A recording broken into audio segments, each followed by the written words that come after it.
Hello dear students, फिर से आप सभी लोगों का टारगेट गुरुकुल के इस ऑनलाइन लर्निंग प्लेटफॉर्म पे स्वागत है।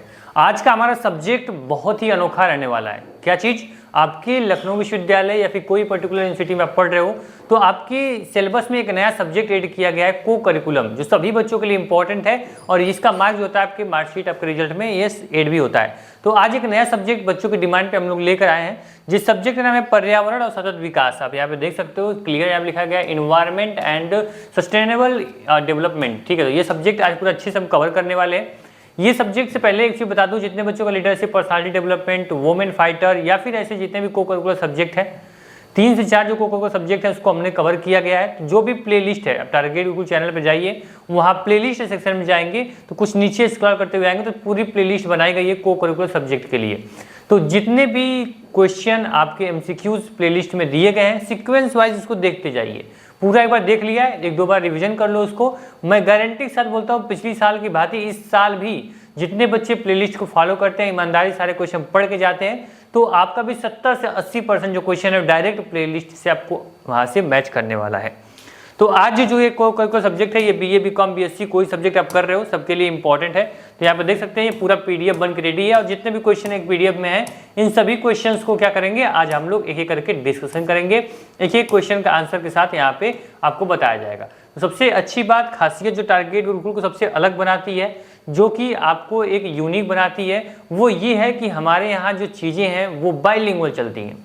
मतलब क्लास हो या फिर आपके पीडीएफ हो, दोनों आपके बाइलिंगुअल होते हैं, हिंदी और इंग्लिश में।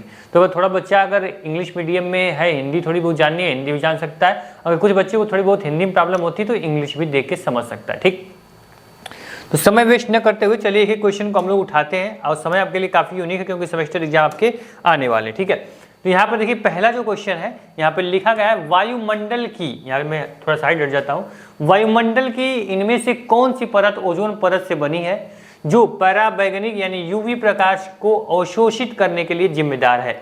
यहाँ पे इंग्लिश मीडियम भी है, हिंदी मीडियम में लिखा गया, तो इंग्लिश मीडियम वाले बच्चे भी यहाँ देख लेंगे। विच of this layer of the atmosphere consist of the ozone layer that is responsible for absorbing the UV light. UV light मतलब क्या हो गया? अल्ट्रानेट जो वायलेट होता है, यूवी लाइट उसको बोलते हैं। तो यहाँ पे क्लियर क्वेश्चन क्या है, क्वेश्चन को एक बार ध्यान से पढ़ लो। अगर क्वेश्चन ध्यान से पढ़े रहोगे तो समझ में आएगा। क्या लिखा गया? वायुमंडल की इनमें से कौन सी परत है, वायुमंडल में कितनी परत है आपको अच्छे से पता होगा। ठीक है, अब यहाँ पे क्या लिखा गया कि ओजोन परत से बनी है, यानी कौन सी परत जो ओजोन परत से बनी हुई है, ठीक है, जो कि यूवी प्रकाश को अवशोषित करने के लिए जिम्मेदार है।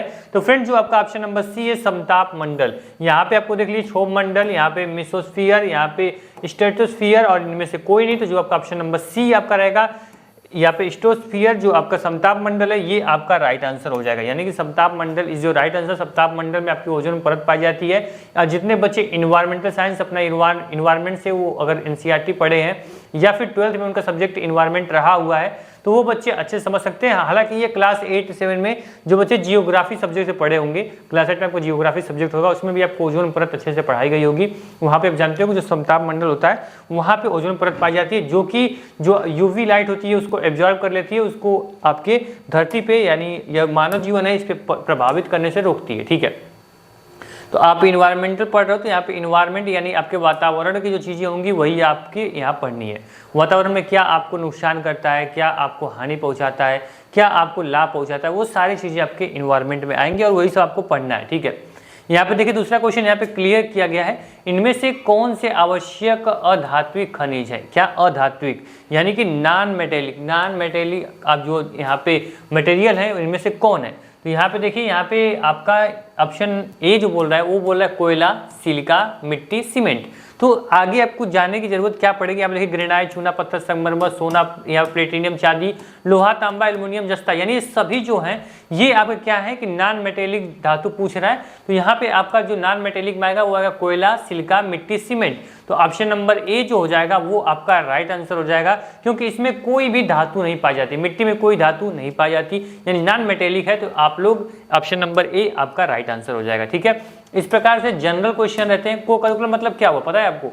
को करिकुलर मतलब होता यही है कि सर आपको जो एक्टिविटीज़ है, जो जनरल एक्टिविटीज़ है वही आपको क्वेश्चन बना के पूछता है। कोई बच्चे यहाँ पे प्लेयर हैं तो कबड्डी क्रिकेट के बारे में ले लेंगे, कोई ह्यूमन फाइटर का ले लेगा, फ्रीडम फाइटर का ले लेगा, कोई लीडरशिप पर्सनालिटी डेवलपमेंट का ले लेगा। तो ये को करिकुलर बहुत पढ़ने वाली चीज़ नहीं है, बस आपको थोड़ा सा कॉमन सेंस लगाना है, अपनी पर्सनल लाइफ से इन्वायरमेंट से अटैच करना है, थोड़ा वहाँ से चीज़ें लेनी है, ऑटोमेटिक क्वेश्चन का राइट आंसर आप कर दोगे। ठीक है, यहाँ पे आप देख सकते हो, यहाँ पे जो आपका तीसरा बहुत प्यारा क्वेश्चन है, आदर्श रूप से भारत के पास वन भूमि का अनुमानित प्रतिशत कितना होना चाहिए। मतलब यहाँ बोल रहा है कि भारत के पास, मतलब कि जो आपका भारत है उसके पास कितना प्रतिशत वन रहना चाहिए, वन की जो जमीन है, जो वहाँ पे जो एरिया है वो कितना परसेंट होना चाहिए। टोटल आपका कितना होता है, 100% होता है। 100% में से कितना परसेंट वन होना चाहिए भारत में, तो वो भी यहाँ पे आपको क्लियर लिखा गया, आप देख सकते हो। आप जैसे ही यहाँ पे आओगे तो जो आपका 33%, option number D is your right answer. क्या ऑप्शन नंबर डी आपका राइट आंसर। कोई पूछेगा कि जो इंडिया है उसमें कितने परसेंट जो आपका वन है, फॉरेस्ट है, पाया जाता है, तो अब 33% यहाँ पे आप देख लो। ठीक है, मैं हट जाता हूँ, यहाँ पे इंग्लिश वाले बच्चे भी देख लेंगे और जो हिंदी मीडियम वाले बच्चे हैं वो भी अपना साथ साथ देखते चलेंगे। ठीक है, यहाँ पे देख लीजिए। जो अब आगे बढ़ते हैं, यहाँ पे अगला क्वेश्चन है, जो क्वेश्चन नंबर 4 है, वो क्या बनाता है, यहाँ पे देख लीजिए। क्वेश्चन नंबर 4 सीधे बोल रहा है, एक पारिस्थितिकी तंत्र में आपस में जुड़ी हुई व्यापक संख्या में श्रृंखलाएं मिलकर क्या बनाती हैं। ठीक है, मतलब कि एक पारिस्थितिकी तंत्र में आपस में जुड़ी हुई व्यापक संख्या में श्रृंखलाएं मिलकर क्या बनाती हैं सर, तो जो आपका बनता है फूड वेव बनता है। क्या बनता है, फूड वेव बनता है। फूड वेव यानी option number b is your right answer.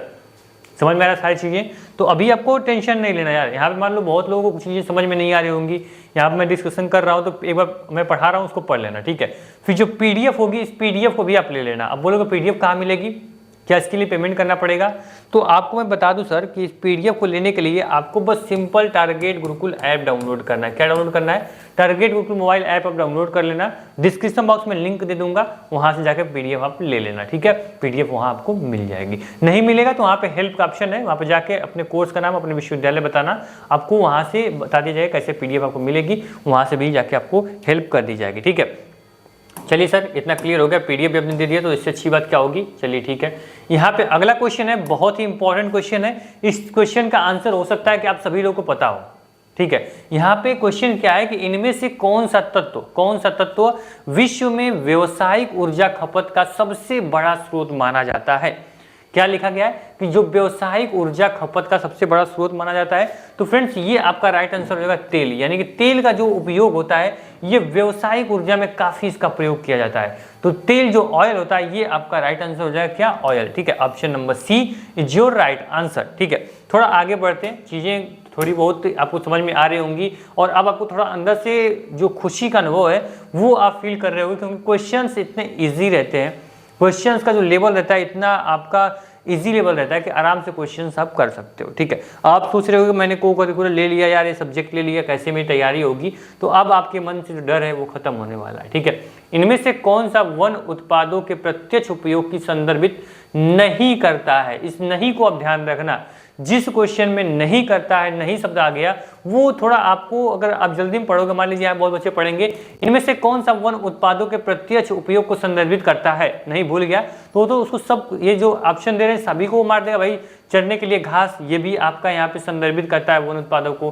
गोदा खनिज, सभी आपका राइट आंसर हो जाएगा, लेकिन यहाँ पे नहीं दिया है, मतलब कि प्रत्यक्ष उपयोग को संदर्भित नहीं करता है। मतलब कि जो प्रत्यक्ष उपयोग है चरने के लिए घास, बिल्कुल भैया वन उत्पादों को ये भाई केंद्रित कर रहा है कि भाई जो चरने वाली घास होती है वो वन से ही उत्पन्न होती है। ठीक है, जो गोद और रेजिन, इसका थोड़ा जो आपका प्रत्यक्ष रूप है ये नहीं दिख रहा है, तो हो सकता है कि ये आपका राइट आंसर हो। थोड़ा सा जो नीचे का ऑप्शन उसको मैं पढ़ लेता हूँ तो चीजें क्लियर हो जाएंगी। अब यहाँ पे देखिए, यहाँ पे लिखा गया दवा, दवा का भी प्रयोग करते हैं प्रत्यक्ष रूप में वन से बहुत सारी औषधि निकलती है, बहुत सारे ऐसे वृक्ष होते हैं, पौधे होते हैं, यहाँ पे जो जड़ी बूटी होती है जिसका दवा के रूप में हम प्रयोग करते हैं। तो दवा भी आपका यहाँ पे बिल्कुल प्रत्यक्ष रूप में प्रयोग करते हैं। जो टोकरियों के लिए बांस, इसका भी टोकरी के लिए बांस, यानी बांस काटोगे तो टोकरी बनेगी, तो इसका भी प्रयोग करते हैं। तो यहाँ पे आपका राइट आंसर आ जाएगा गोद और रेजिन, यानी इसका जो प्रत्यक्ष रूप में वन का प्रयोग नहीं करते, तो ऑप्शन नंबर बी जो होगा वो आपका राइट आंसर हो जाएगा। ठीक है, समझ में आ रही सारी चीजें, उम्मीद करेंगे जो समझा रहा हूँ अच्छे समझ में आ रही होंगे आपको। क्वेश्चन नंबर 7 पे चलते हैं सर। ठीक है, क्वेश्चन नंबर 7 देखिए क्या बोलता है, बोल रहा है इनमें से कौन वनों की हानि का कारण नहीं बनता है। यानी कि इनमें से कौन सा ऐसा ऑप्शन है जो कि वन की हानि नहीं करता है। मतलब कि वन की हानि नहीं करता मतलब क्या, प्रजातियों का लुप्त होना। प्रजाति लुप्त हो जाए मतलब वन का हानि का कारण नहीं बनता, वन का हानि थोड़ी ना होगा यार, वन तो अपना रहेगा, कोई दिक्कत नहीं।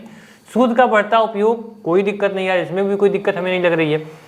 यहाँ पे लिख रहा है कि बांध बनाना और खनन करना, इसका भी हमें कोई दिक्कत यहाँ पे लग नहीं रहा है, ठीक है। ईंधन की लकड़ियों का व्यापक प्रयोग, ये भी आपका जो यहाँ पे कारण है ये बिल्कुल आपका है, ठीक है। तो कारण नहीं है पूछ रहा है, तो इसका ऑप्शन क्या होगा, एक बार आप क्लियर क्वेश्चन को पढ़िए और कमेंट बॉक्स में ईमानदारी से बताइएगा। मैं यहाँ पे हालांकि आंसर लिख दिया गया है, लेकिन आपको आंसर को इग्नोर करना है और ईमानदारी से मैंने मार्क कर दिया सभी ऑप्शन को, क्वेश्चन को मार्क कर दिया है। एक बार ईमानदारी से बताना क्वेश्चन नंबर 7 का आपको राइट आंसर आ रहा था या नहीं आ रहा था। क्वेश्चन मैं पढ़ देता हूं कि इनमें से कौन वनों की हानि का कारण नहीं है, वन के हानि का कारण नहीं है। तो यहाँ पे देखिए प्रजातियों का लुप्त होना दिया है, सूद का बढ़ता उपयोग दिया है, यहाँ पे बांध बनाना और खनन करना दिया है, ईंधन की लकड़ी का व्यापक उपयोग दिया है। तो सर इसका राइट आंसर हो जाएगा ऑप्शन नंबर ए, प्रजातियों का लुप्त होना, ठीक है। क्वेश्चन को ध्यान से आपने पढ़ा होगा, तो कारण नहीं है पूछ रहा है, तो कारण आपका यही है कि प्रजातियों का लुप्त होना, प्रजातियों का लुप्त हो जाती है तो वन पे कोई प्रभाव नहीं पड़ेगा। लेकिन अगर सूद बढ़ता है तो बांस काटना पड़ेगा, बांध बनाना है तो पेड़ ईंधन और जो भी आपके बांध खनन करना तो आपको वहाँ पे जो आपका वन है उसको क्षति पहुँचानी पड़ेगी।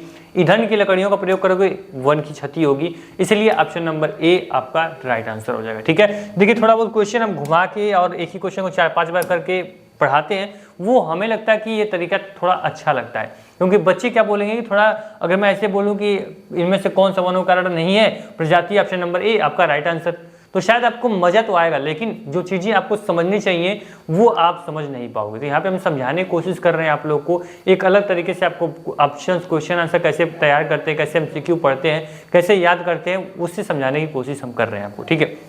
अगर तरीका पसंद नहीं आता है तो आप लोग बता देना, अब मैं भी ऑप्शन आंसर सबकी तरह करने लगूंगा, आपका भी जो कम समय में वीडियो आपकी एंड हो जाएगी। क्वेश्चन नंबर 8 बोल रहा है इनमें से किस दिन को किस रूप में, मतलब यहाँ पे क्लियर लिखा गया है कि विश्व पर्यावरण दिवस पूरी दुनिया में कब मनाया जाता है, यानी पूरी दुनिया में जो पर्यावरण दिवस है वो कब मनाया जाता है आपको पता होगा। तो यहाँ पे ऑप्शन दिया है 5 जुलाई, 10 जून और 20 अक्टूबर, 5 जून। तो 5 जून को क्या कहता है, पर्यावरण दिवस मनाया जाता है, तो आपका 5 जून ऑप्शन नंबर डी जो होगा ये आपका राइट आंसर होगा, ठीक है। यानी कि जो आपका 5 जून है ये आपका राइट आंसर हो जाएगा, ठीक है। अब आगे चलते हैं, आगे चलें। इस क्वेश्चन में कुछ समझाने वाली चीज़ है नहीं, आप अच्छे से इसको रट लो, याद कर लो, जो भी कर लो। ये क्वेश्चन काफ़ी इंपॉर्टेंट है क्योंकि इन्वायरमेंट जुड़ा हुआ सबसे बेहतरीन क्वेश्चन है। इनमें से किसमें हम खारा जल पारिस्थितिकी तंत्र पा सकते हैं, यहाँ पे क्या लिखा गया है। यहाँ पे क्वेश्चन को थोड़ा मैं इंग्लिश में पढ़ देता हूँ, ठीक है, क्योंकि क्वेश्चन हिंदी में कुछ बहुत टिपिकल लगेगा आप लोग को। तो यहाँ पे लिखा गया in which of this following can be find brackish water ecosystems. तो यहाँ पे आप लोगों को यहाँ पे क्या लिखा गया है, यहाँ पे जो ऑप्शंस है वो आप देख लीजिए। ऑप्शंस है यहाँ पे वेटलेट्स, स्ट्रीम, डेल्टा, यहाँ पे तटीय, उथले, और यहाँ पे जो आपका ऑप्शन नंबर सी होगा वो आपका राइट आंसर होगा।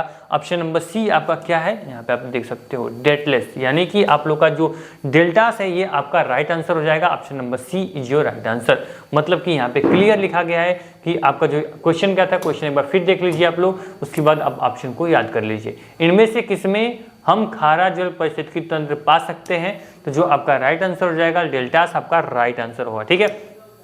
अब थोड़ा आगे बढ़ते हैं, यहाँ पे देखिए इंपॉर्टेंट क्वेश्चन है इन्वायरमेंट से जुड़ा हुआ।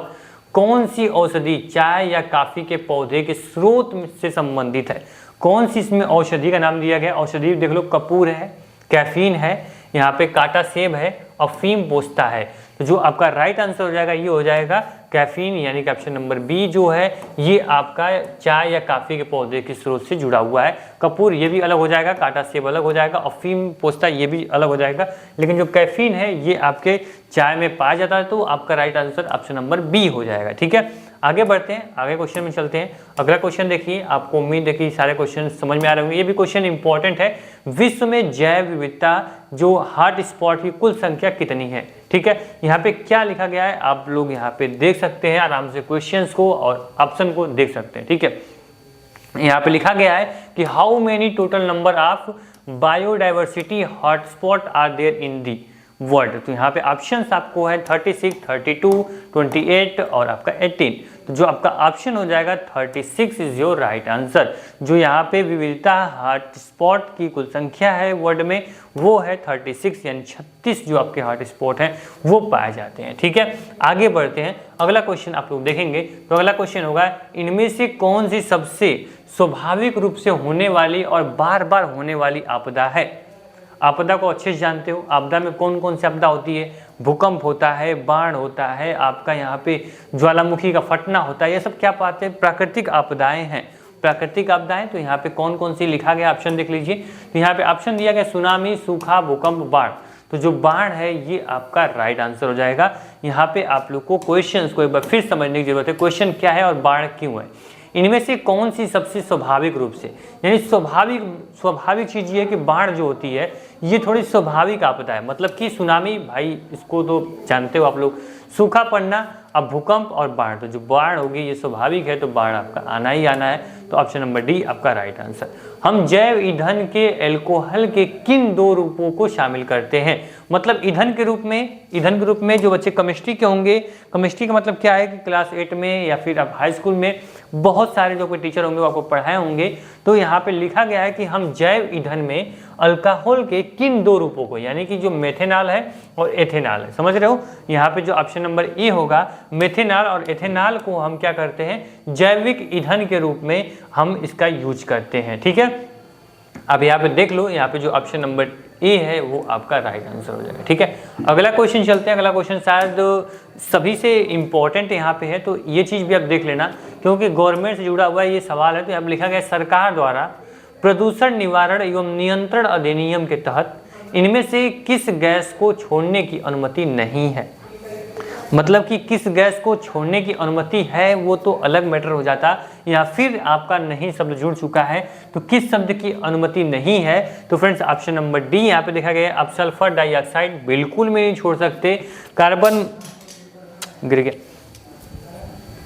Carbon monoxide option number b, ये भी आपको छोड़ने के अलाउ नहीं है। नाइट्रोजन ऑक्साइड ये बिल्कुल भी नहीं, आप वातावरण में छोड़ सकते हो।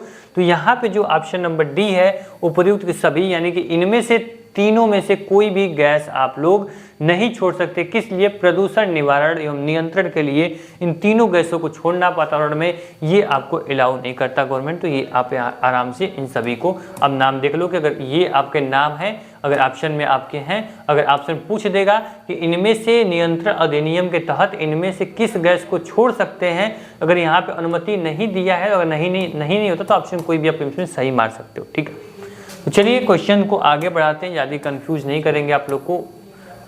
यहाँ पे आप देखिए 15 नंबर क्वेश्चन क्या बोलते हैं आप लोगों से, इनमें से किस वर्ष में वन संरक्षण अधिनियम का संशोधन किया गया था। यानी वन संरक्षण अधिनियम का जो यहाँ पे आप देख सकते हो कि जो यहाँ पे संशोधन है वो कब किया गया था, किस वर्ष में किया गया था। तो 1988, ये समझने वाली चीज़ नहीं है, याद करने वाली चीज़ है, रटने वाली चीज़ है। तो 1988 में क्या हुआ था, 1988 में जो आप लोग का वन संरक्षण अधिनियम है उसमें संशोधन किया गया था। तो 1988 आपका राइट आंसर हो जाएगा। ठीक है, समझ में आया सारी चीज़ें। चलो आगे बढ़ते हैं। अगला में क्या बोल रहा है कि पानी, यहाँ देखो क्या लिखा गया है, ध्यान सुनो। ये तो आप जानते होंगे, पीने के पानी में कौन सा तत्व मौजूद होता है जो कई घातक बीमारी का कारण बन सकता है।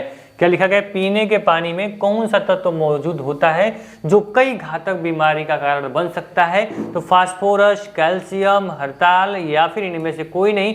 तो फ्रेंड्स जो आपका ऑप्शन नंबर सी हो जाएगा ये आपका राइट आंसर हो जाएगा। ऑप्शन नंबर सी क्या होगा, आर्सेनिक, यानी कि हरताल यानी आर्सेनिक इसको बोलते हैं। तो आर्सेनिक भी आप याद रखें, थोड़ा बहुत ट्रांसलेशन में प्रॉब्लम हो जाती है, इसलिए आपको इंग्लिश हिंदी दोनों लिखे हैं, दोनों को मैच करके आप पढ़ोगे तो काफ़ी चीज़ें आपको यहाँ पे समझ में आएंगी। क्योंकि बहुत बच्चों को हिंदी कुछ ऐसे वर्ड लिखे होते हैं जो समझने में बहुत प्रॉब्लम होती है, तो आप इंग्लिश से रिलेट करोगे तो सारी चीज़ें आप समझ सकते हो। ठीक है, आगे बढ़ें। यहाँ पे आप देख लिया कि यहाँ पे कौन सी आपके यहाँ पे कौन सा यहाँ पे तत्व पाया जाता है। तो आप यहाँ पे याद रखेंगे जो आर्सेनिक है ये आपका राइट आंसर होगा। ठीक, आगे बढ़ते हैं। इनमें से किस प्रजाति का प्रयोग हम स्वदेशी चिकित्सा में करते हैं।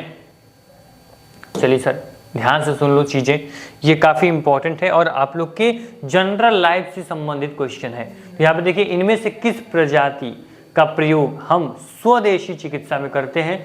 यहाँ पे लिखा गया है बाबुल, यहाँ पे जीजीफस, यहाँ पे इमली या इनमें से कोई भी नहीं। ठीक है, क्या लिखा गया है, बाबुल, जिस्मस, इमली, इनमें से कोई नहीं। तो फ्रेंड्स जो आपका राइट आंसर हो जाएगा वो आपका यहाँ पे आप देख सकते हैं, जो राइट आंसर हो जाएगा ऑप्शन नंबर डी, उपयुक्त में से कोई नहीं। मतलब कि यहाँ पे क्या लिखा गया है कि स्वदेशी चिकित्सा में प्रयोग आप बाबुल का भी नहीं कर सकते, ठीक है। यहाँ पे आप जिस्मस के नहीं कर सकते, इमली का भी कोई प्रयोग हमें नहीं दिख रहा है, इसलिए इनमें से कोई नहीं जो हम चिकित्सा में प्रयोग कर सकें, ठीक है। आगे बढ़ते हैं, इनमें से किसे, ठीक है, क्वेश्चन को ध्यान से सुनो, क्वेश्चन ध्यान सुनो, इनमें से किसे डेट्रीवोर्स के नाम से भी जाना जाता है? क्या इनमें से किसे डेट्रीवोर्स के नाम से जाना जाता है? तो फ्रेंड्स यहाँ पे देख लीजिए, डिंकपोजर या फिर मांसाहारी, शाकाहारी, इनमें से कोई नहीं। जो डिंकपोजर रहेगा ये आपका राइट आंसर हो जाएगा। क्या हो जाएगा? Right answer option number A आपका राइट आंसर। इनमें से किसे डेट्रीवोर्स के नाम से जाना जाता है? तो आपका डिंकपोजन जो रहेगा वो आपका राइट आंसर होगा, ठीक। आगे बढ़े, ठीक है सर, आगे बढ़ते हैं। क्वेश्चन काफी ज्यादा हैं, अभी तो आपका पहला पार्ट हम डिस्कशन कर रहे हैं, ऐसे आपको कम से कम 8 या 9-10 लेक्चर जो है पीडीएफ में बनाकर रखी गई हैं, उसको हम एक एक करके डिस्कशन कर देंगे। तो आप आराम से उसको पढ़ के आराम से रिवीजन कर लेना, ठीक है। क्योंकि आपके जो क्वेश्चन है, जो ये इन्वायरमेंट है, इन्वायरमेंट मतलब कि आपके आस पड़ोस, हमारे पास बोर्ड है, हमारे पास यहाँ पे वायु उपस्थित है, हमारे पास ऊपर फैन लगा हुआ है, लाइटिंग जल रही है, हाथ में पेन है, तो ये सब इन्वायरमेंट का एक पार्ट होता है। अब जहाँ तक देख सकते हो, जहाँ तक सोच सकते हो, वो सब कुछ एक इन्वायरमेंट का हिस्सा होता है। तो अब जितना भी पढ़ो, एक ये ब्रह्मांड है, एक ये पूरा ये सम्राट है, समझ रहे, साम्राज्य है, इसको कितना भी पढ़ोगे वो कम है, ठीक है।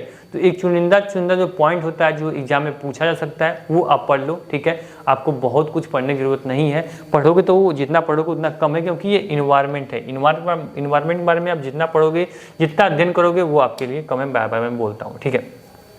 अब देखिए यहाँ पे क्या लिखा गया है, यहाँ पे अगला क्वेश्चन देख लीजिए कि इनमें से कौन सा पवित्र उपवन विभिन्न जंगली पौधों के लिए जीन बैंक के रूप में कार्य करता है? तो यहाँ पे लिखा गया है मोहक, दरवाजे, जोहरा, और इनमें से कोई भी नहीं। तो दरवाजे हो जाएगा, ये आपका राइट आंसर हो जाएगा ऑप्शन नंबर बी, यानी कि इनमें से कौन सा पवित्र उपवन विभिन्न जंगलों पौधों के लिए जीन बैंक के रूप में कार्य करता है? तो दरवाजा आपका यहाँ पे राइट आंसर हो जाएगा, ठीक है। आगे बढ़ते हैं, यहाँ पे हो सकता है कि यहाँ पे चीज़ें ध्यान से देखेंगे तो यहाँ पे आप यहाँ पे इंग्लिश में भी देख लीजिए, क्योंकि हिंदी उसके साथ ट्रांसलेट करने में आपको थोड़ी प्रॉब्लम हो सके। तो which of this sacred groves act as the gene bank of various wild plant? तो जो आपका राइट आंसर हो जाएगा ऑप्शन नंबर बी, यानी कि डेवरीज आपका राइट आंसर हो जाएगा, ठीक है। आगे बढ़ते हैं, अगला क्वेश्चन आप देखेंगे, अगले क्वेश्चन में चलते हैं। तो अगला क्वेश्चन है विश्व के विभिन्न बड़े बांधों, ठीक है, का लगभग 57% हिस्सा इनमें से किस देश का है? मतलब कि यहाँ पे लिखा गया है कि विश्व के विभिन्न बड़े बांधों का लगभग 57% हिस्सा इनमें से किस देश का है? तो फ्रेंड ब्राजील का है या भारत का है? जापान और भारत, चीन और भारत, और यहाँ पे आपका ऑप्शन नंबर जो डी है उसे भी हम देख लेते हैं। जो आपका ऑप्शन नंबर डी होगा, ब्राजील और चीन। तो चीन और भारत यहाँ पे आपका राइट आंसर हो जाएगा ऑप्शन नंबर सी, चीन और भारत आपका राइट आंसर हो जाएगा। क्यों? क्योंकि विश्व के विभिन्न बड़े बांधों का लगभग 57% हिस्सा जो चीन और भारत के पास है। तो आपका ऑप्शन नंबर सी जो होगा ये आपका राइट आंसर हो जाएगा, ठीक है। चलिए सर अगले क्वेश्चन में चलते हैं। अगला क्वेश्चन आप देखेंगे कि इनमें से मिलावटी तत्व, ठीक, क्या है? इनमें से मिलावटी तत्व जमीन में रिसाव, निस्पंदन और भूजल भंडार में ले जाया जाता है, जिससे एक रूप में जाना जाता है। तो ये मतलब मान लीजिए कि यहाँ पे क्या बोल रहा है कि कहीं अगर पेट्रोल है, मान लीजिए पेट्रोल का टैंक है, या फिर आप वहाँ से किसी भी ऑयल का, या फिर आप वहाँ पे कह सकते कोई भी मटेरियल है, लिक्विड है, अगर उसका रिसाव हो रहा है, कहीं लेके जा रहा है, उसका रिसाव हो रहा है, तो रिसाव ही कहाँ आएगा? वो जमीन में आएगा, ठीक है, वो जमीन में आएगा। मतलब यहाँ पे इसका जो राइट आंसर हो जाएगा जो ऑप्शन नंबर सी होगा, जल प्रदूषण, यानी कि जल प्रदूषण के रूप में जाना जाता है। अगर जमीन में रिसाव हो रहा है, निस्पंदन, भूजल भंडार में ले जाया जाता है, तो जो यहाँ पे ऑप्शन होगा, ये जो आपका कारण है, ये जल प्रदूषण को क्या करता है? जल प्रदूषण के रूप में इसे जाना जाता है। तो ऑप्शन नंबर सी जो होगा वो आपका राइट आंसर हो जाएगा, ठीक है। यानी कहीं जल का भंडार है या फिर कहीं रिसाव हो रहा है तो जल को प्रदूषित करेगा, तो आप समझ लो कि जल जो होगा वो आपका राइट आंसर हो जाएगा। अब यहाँ पे एक इम्पॉर्टेंट क्वेश्चन, मैं स्क्रीन से थोड़ा साइड हटूंगा और इसका राइट आंसर आप लोग खुद ब खुद वीडियो को पॉज करके अपने दिमाग से थोड़ा सोचना, क्योंकि एग्जाम में क्या होता है, आपके पास सोचने का समय होता है, लेकिन अब वहाँ टारगेट बिल्कुल नहीं होता, या वहाँ पे हम नहीं होते कि आपको राइट आंसर बता देते, ठीक है। लेकिन यहाँ पे देखिए लिखा गया है दक्षिण अफ्रीका किस खनिज का प्रमुख निर्यातक है, ठीक है। तो यहाँ पे आप बताइए कि निर्यातक कौन सा जो दक्षिण अफ्रीका है किस खनिज का निर्यात करता है? तांबा का, हीरा का, चांदी का, प्लेटिनम का?